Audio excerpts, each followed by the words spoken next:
नमस्कार, मैं हूं मनोहर मनोज। पुनः कार्यक्रम सत्य असत्य और अर्धसत्य में। दोस्तों, आज हम बात करेंगे देश की सबसे पुराने राजनीतिक दल और देश की केंद्रीय सत्ता में सर्वाधिक समय तक शासन करने वाली दल कांग्रेस पार्टी में चल रहे घमासान पे। दोस्तों, पिछले महीने, 2 महीने और 3 महीने से कांग्रेस पार्टी से जो लगातार खबरें आ रही हैं, वो कहीं से भी कांग्रेस समर्थकों के लिए अच्छी खबरें नहीं रही हैं। दोस्तों, कांग्रेस में अंदर खाने में सत्ता की लड़ाई जो पहले हमेशा एक तरह से अंदर खाने से बाहर के लोगों को पता नहीं चलती थी और लोगों को लगता था कि नेहरू गांधी परिवार के जनित शासित होने वाली कांग्रेस पार्टी में सब कुछ अच्छा है और कांग्रेस पार्टी के वो तमाम नेता और कांग्रेस पार्टी के तमाम वो कार्यकर्ता और कांग्रेस पार्टी के वो तमाम मतदाता, उन्हें लगता था कि कांग्रेस पार्टी को चलाने के लिए नेहरू गांधी परिवार का कोई दूसरा विकल्प नहीं है और कांग्रेस पार्टी को मत इसलिए पड़ते हैं क्योंकि कहीं न कहीं उस पार्टी की नेतृत्वकर्ता कांग्रेस गांधी परिवार से बिलोंग करने वाले हैं। दोस्तों, ये कहना होगा कि जब से 2014 में भारतीय जनता पार्टी की सरकार आई है, नरेंद्र मोदी के नेतृत्व में, वह सरकार जो अपना दूसरा टर्म एक तरह से चला रही है, कांग्रेस पार्टी के दिन बड़े ही उस तरीके के हो गए हैं जब कभी 2004 से लेकर के 2014 के बीच भारतीय जनता पार्टी की हो गई थी। लेकिन दोस्तों, कांग्रेस पार्टी की जो अभी मौजूदा जो राजनीतिक स्थिति है, जो उनके लोकसभा और विधानसभा चुनाव में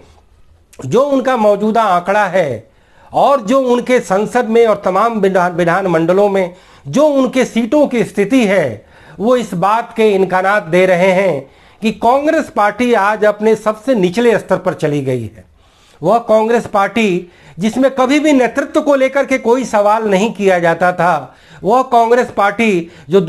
1975 के इमरजेंसी के बाद से ही देश के बुद्धिजीवियों के द्वारा, देश के स्वतंत्र राजनीतिक चिंतकों के द्वारा लगातार टिप्पणी करने वाली पार्टी रही है, वह पार्टी जिस पर कि वंशवाद का, परिवारवाद का लगातार आरोप लगाया जाता रहा है, वह पार्टी जिसमें भ्रष्टाचारों को बढ़ाने वाला, भ्रष्टाचार पे काबू नहीं पाने वाला पार्टी का हमेशा टैग लगता रहा, वह कांग्रेस पार्टी जिस पर कि चुनावों में जीतने के लिए हमेशा लोक लुभावनवाद और पॉपुलिस्ट राजनीति करने का तगमा लगा, वह कांग्रेस पार्टी जिसमें वोट बैंक के जरिए तमाम तरीके के जातिवाद, संप्रदायवाद, भाषावाद, क्षेत्रवाद को प्रसारित करने का काम करने का एक तरह से आरोप लगा, वह कांग्रेस पार्टी जो region to region, area to area, time to time अलग अलग नीति का आलाप करती रही है। कहीं पर वो हिंदू कम्युनलिज्म, तो कहीं पर मुस्लिम कम्युनलिज्म, तो कहीं पर क्रिश्चियन कम्युनलिज्म, तो कहीं अलग तरीके की रीजनलिज्म, कहीं अलग अलग तरीके के तुष्टीकरण, अलग अलग जातीय वोट बैंक का लगातार आरोप लगता रहा। दोस्तों, इस लोकतंत्र में जो जीता वही सिकंदर की कहावत के आधार पर कांग्रेस पार्टी की हमने कभी भी एक तरह से ईमानदारी से मीमांसा नहीं की। हमने कभी भी कांग्रेस पार्टी का इस आधार पर विश्लेषण नहीं किया कि संविधानवाद, लोकतंत्रवाद और गुड गवर्नेंस के मानकों पर कांग्रेस पार्टी कितनी खरी उतरती है। जहां पर कि लोकतंत्र के नाम पर वह पार्टी चुनाव में तो भाग लेती है, अपना खाना पूर्तिवाद करके अपने पदाधिकारियों का तो चयन कर लेती है और सत्ता चलाने में वह उस व्यवहारिकतावाद का परिचय देते हुए येन केन प्रकारेण देश के 75 सालों के आज़ाद भारत के इतिहास में 55 साल तक केंद्र में शासनारूढ़ रहती है, वह पार्टी आज लगातार सवालों से घिर रही है। कहने के लिए तो हम कह सकते हैं कि कांग्रेस पार्टी के दिन अभी अच्छे नहीं चल रहे हैं। इसीलिए कहीं न कहीं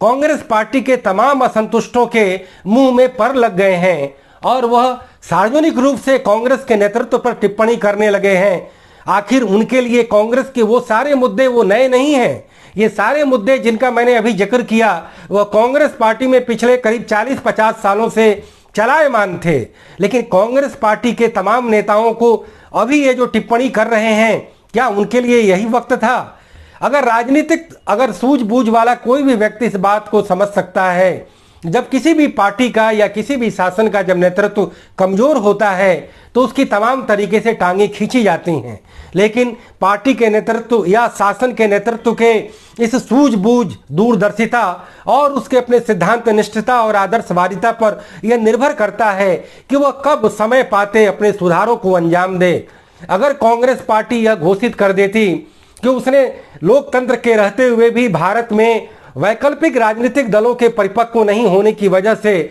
तमाम ट्रिक के जरिए और तमाम खानापूर्तिवाद के जरिए देश में लगातार शासन में आती रही, विपक्षियों के कमजोर होने का फायदा उठाती रही और नेहरू गांधी परिवार के नेतृत्व के औरा के आगे कांग्रेस के तमाम नेताओं को मलिन करती रही या उन्हें आपस में लड़वाती रही और कांग्रेस में गांधी परिवार अपना उल्लू सीधा करता रहा। लेकिन अब कांग्रेस के मौजूदा नेतृत्व को स्वीकार कर लेना चाहिए कि अब उसके दिन गए। अब भारत की जनता वंशवाद को स्वीकार नहीं करने वाली है। 1980 तक तख्त बदल दो, ताज बदल दो, वंशवाद का नाम मिटा दो जैसे नारे गूंजा करते थे, लेकिन भारतीय जनता के पर उसका कोई असर नहीं पड़ता था। जनता कांग्रेस पार्टी को गाहे बगाहे अलग अलग चुनाव में उन्हें विजय श्री प्रदान किया करती थी और देश के हर कोने में इस कांग्रेस पार्टी का अस्तित्व हुआ करता था। कांग्रेस पार्टी के बरक्स अगर समाजवादी राजनीति अगर परवान भी चढ़ी तो वह उत्तर प्रदेश, बिहार जैसे कुछ उत्तरी भारत के राज्यों तक सिमट करके रह गई। उसके बाद जनसंघ जब कांग्रेस से मुकाबला करने की स्थिति में आया तो वह भी शहरी क्षेत्रों में कुछ खास जातियों में और हिंदी भाषी प्रदेशों में ही कांग्रेस का मुकाबला कर पाया। लेकिन देश के 75 सालों के लोकतांत्रिक राजनीति के इस घटनाक्रम में और विकास क्रम में अब कांग्रेस पार्टी के जितने प्रतिद्वंदी राजनीतिक दल हैं, खास करके भारतीय जनता पार्टी, अब उन्हें राष्ट्रीय स्तर पर न केवल कड़ी टक्कर दे रही है बल्कि उनसे भी अब कई मील आगे निकल चुकी है। आज ये कहना होगा कि राजनीतिक तौर पे भारतीय जनता पार्टी कांग्रेस पार्टी से कहीं ज्यादा मजबूत है। दोस्तों, ये वक्त था कि कांग्रेस पार्टी एक अच्छे तरीके से इंट्रोस्पेक्शन करती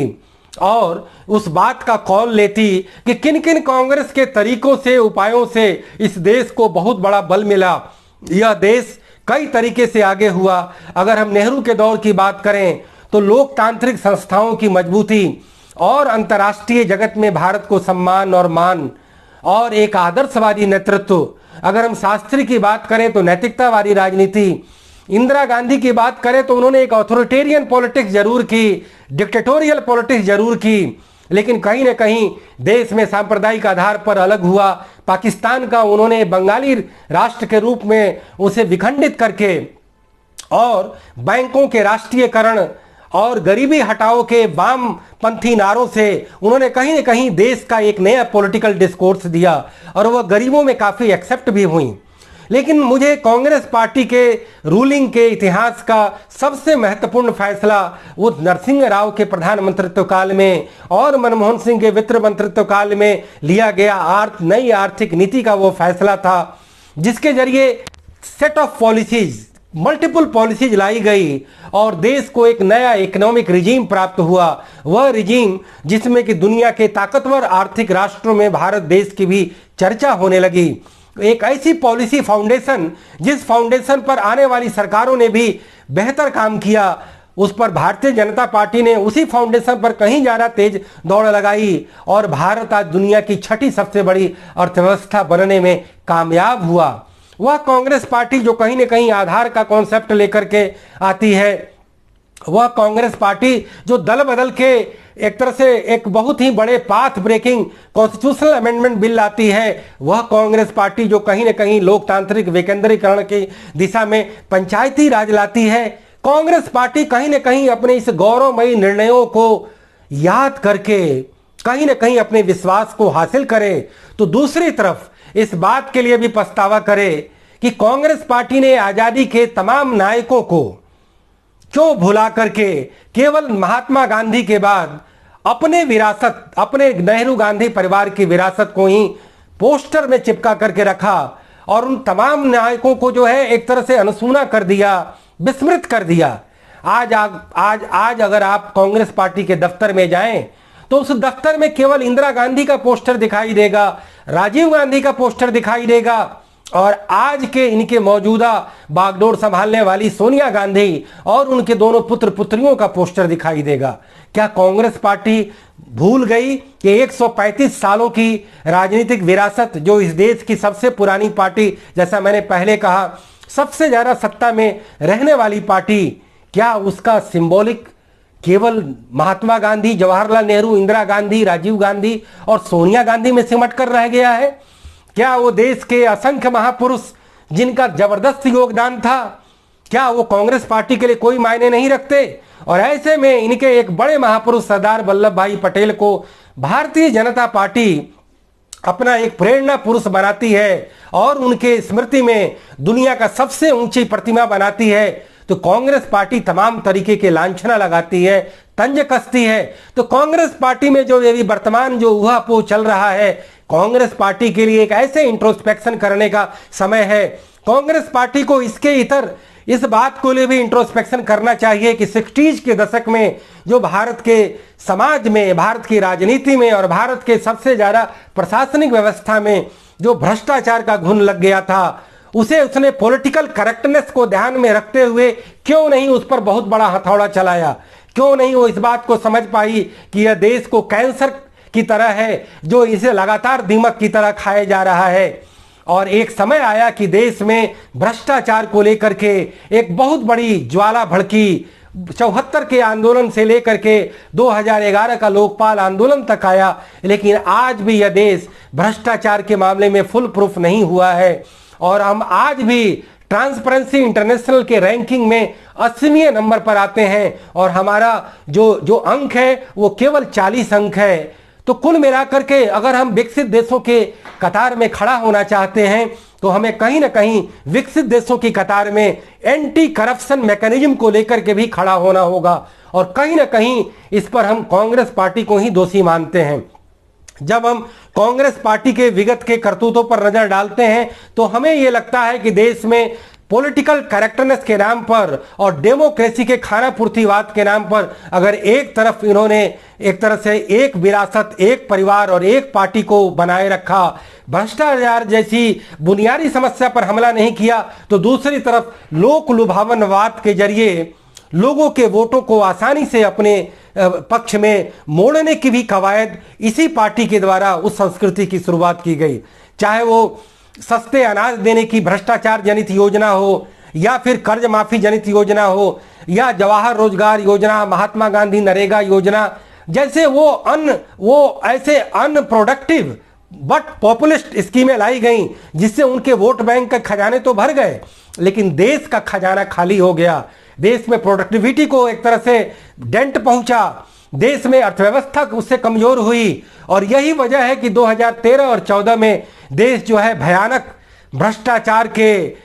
एक तरह से गिरफ्त में फंसा। उन घोटालों और भ्रष्टाचार जो रिवील हुए थे, जो एक तरह से उजागर हुए थे, उसका टैग उस कांग्रेस पार्टी पर लगा। उस समय वह मुद्रास्फीति जो 22% तक चली गई, उसके लिए यह कांग्रेस पार्टी की वो नीतियां इसके लिए जिम्मेवार थीं। तो कहीं ना कहीं ये ऐसे सारे बिंदु हैं जिसको लेकर के कांग्रेस पार्टी को एक तरह से इंट्रोस्पेक्शन करना चाहिए। आज ये वक्त है कि कांग्रेस पार्टी इस कमजोर स्थिति में अपने को वैचारिक रूप से इतनी समृद्ध करे, इतनी परिपक्व करे। अगर वह नरेंद्र मोदी के अधिनायकवाद पर, नरेंद्र मोदी के वन मैन शो पर हमले बोलती है तो वह बिल्कुल सही हमला है, लेकिन वह ऐसे अपने सारे चीजों को एक तरह से आत्मस्वीकृति करे, पश्चाताप करे और इसको लेकर के अपना अफसोस प्रकट करे जो विगत में कांग्रेस पार्टी की वह नीतियां देश को आइडेंटिटी, पहचान की राजनीति के लिए भी जिम्मेवार रही हैं। हमने जैसा अभी 4-5 उदाहरण दिए कि कांग्रेस पार्टी की ये भयानक ऐतिहासिक गलतियां आज उसे कहीं ना कहीं वर्तमान में इंट्रोस्पेक्शन करने का एक तरह से हिदायत देती है, नसीहत देती है। कहीं ना कहीं इस देश में कॉन्स्टिट्यूशन होने के बावजूद, डेमोक्रेसी होने के बावजूद, यानी मल्टी पार्टी डेमोक्रेसी नहीं डेवलप हो पाई, आइडेंटिटी पॉलिटिक्स भी साथ साथ बढ़ी। कहीं ना कहीं इस देश में जो एक हेट्रोजेनिटी है कि यहाँ पर कई तरीके की जातियां, भाषाएं, धर्म, खानदान और तमाम तरह की संस्कृति और रवायत हैं, डेमोक्रेसी की पॉलिटिक्स में उन्हें नेस्तनाबूद किया जाना चाहिए था, उन्हें डिस्क्वालीफाई किया जाना चाहिए था। अगर हम एक तरफ राजनीतिक सुधारों में दल बदल कानून को एक तरफ से ले आते हैं, वयस्क मताधिकार को लाते हैं, down sizing of the government जो अटल बिहारी वाजपेयी ने लाया था उसको हम जिक्र करते हैं, तो कहीं ना कहीं इस देश में पहचान की राजनीति को पनपाने, फुलाने और पुष्पाने के लिए भी यह कांग्रेस पार्टी जिम्मेदार है। आखिर कांग्रेस पार्टी को यह बताना होगा कि देश के 75 सालों के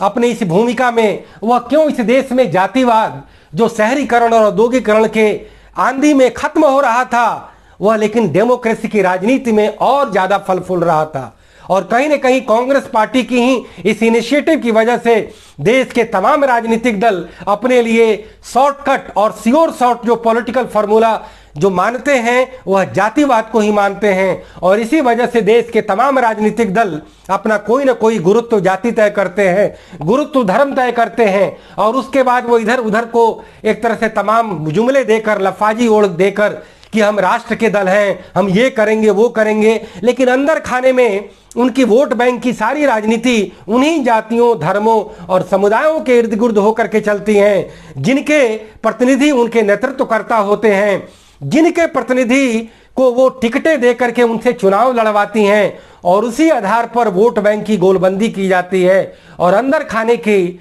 भारतीय लोकतांत्रिक राजनीति का भी यही सच है। तो दोस्तों, कुल मिलाकर के कांग्रेस पार्टी को इस बात पर विचार करना चाहिए कि वो दिन लद गए कि वो नेहरू गांधी परिवार का व्यक्ति ही कांग्रेस पार्टी का असल नेतृत्व करता होगा। कांग्रेस पार्टी के नेतृत्व को ही यह कॉल लेना होगा कि एक योग्य, एक विराट दृष्टि वाला कोई भी कांग्रेस का गैर नेहरू गांधी परिवार का व्यक्ति नेतृत्व ग्रहण कर सकता है, और उसके जरिए कांग्रेस पार्टी को उस महान आदर्शवादी रिजीम में ले जा सकता है जो आज़ादी के दौरान हम देखा करते थे, जो 1885 से लेकर 1960 के दशक तक हमने देखा कि किस तरीके से कांग्रेस पार्टी जितने प्रोग्रेसिव आइडियाज थे, जितने मिडिल पाथ की चीजें थी, जिसमें कोई एक्सट्रीम पाथ नहीं चुना जाता था, और जिसमें कि सारे प्रोग्रेसिव और डेवलपमेंट ओरिएंटेड चीजें शामिल थीं। हिंदू कोड बिल लाने वाली अगर कांग्रेस पार्टी थी तो कहीं ना कहीं कांग्रेस पार्टी को मुस्लिमों में भी समाज सुधार के एजेंडा का कॉल लेना था, लेकिन इस पार्टी ने कहीं ना कहीं 1985 में राम जन्मभूमि के ताले को खोल करके हिंदू फंडामेंटलिज्म का कार्ड खेला, तो दूसरी तरफ वह कहीं ना कहीं मुस्लिमों में वह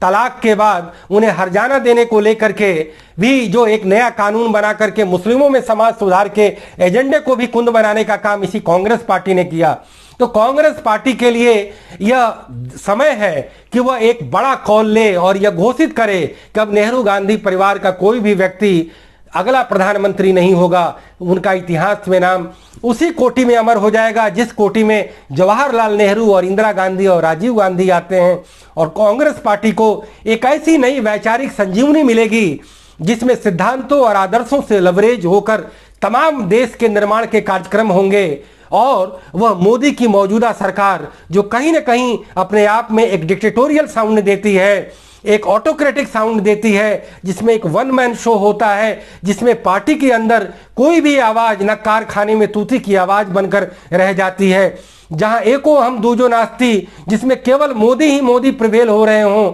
उस पार्टी के खिलाफ कांग्रेस पार्टी को केवल वैचारिक हथियार ऐसा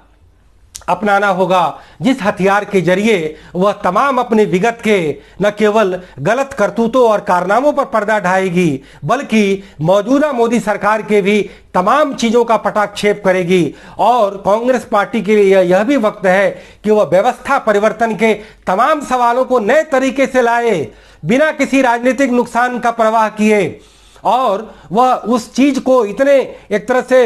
एडमेंट होकर के काम करे जिससे कि कांग्रेस पार्टी को एक नई संजीवनी मिल सके और उसे पॉलिटिकल तरीके से, रणनीतिक तरीके से, शासकीय और प्रशासकीय तरीके से और दलों की तुलना में ज्यादा वरदायक हासिल हो सके। लेकिन दोस्तों, राजनीति न केवल शक्ति का विज्ञान है बल्कि राजनीति स्वार्थ की भी एक साधना है। अगर लगता है राहुल गांधी को और प्रियंका गांधी को कि अगर वो थोड़ा सा भी लेवरेज देंगे, थोड़ी भी ढील देंगे, तो वह कांग्रेस पार्टी के नेतृत्व के कोर ग्रुप से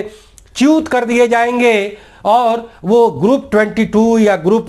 17 या जो अलग अलग तरीके के जो कांग्रेस में असंतुष्ट नेताओं की कतार है, उनका वर्चस्व एक तरह से हो जाएगा। हमें लगता है एक हिम्मत दिखानी होगी, दृढ़ता दिखानी होगी और एक वैचारिक विराट दृष्टि दिखानी होगी और एक सुधारों का एक बहुत बड़ा एजेंडा लेकर के कांग्रेस पार्टी को चलाना होगा। तो मैंने एक बार मैं फिर इसका जिक्र कर दूं कि परिवारवाद, एक पार्टीवाद, लोक लुभावनवाद, पहचान की राजनीतिवाद और वोट बैंकवाद, इन पांचों वादों से अलग हट करके कांग्रेस पार्टी के लिए यह वक्त है कि देश की राजनीति को नए नए विचारों से लवरेज करे, नए नए सिद्धांतों से उसे एक तरह से बिल्कुल उसे आप्लावित करे और मौजूदा मोदी सरकार के रिजीम पर एक नए सिरे से निर्णायक हमला करे। तो दोस्तों, इसी नसीहत के साथ मैं कांग्रेस पार्टी पर इस कार्यक्रम को समाप्त करता हूं। फिर किसी मुद्दे पर, फिर किसी सवाल पर पुनः आपसे बातचीत होगी। इजाजत दीजिए। नमस्कार, जय हिंद, गुड बाय, शब बखैर।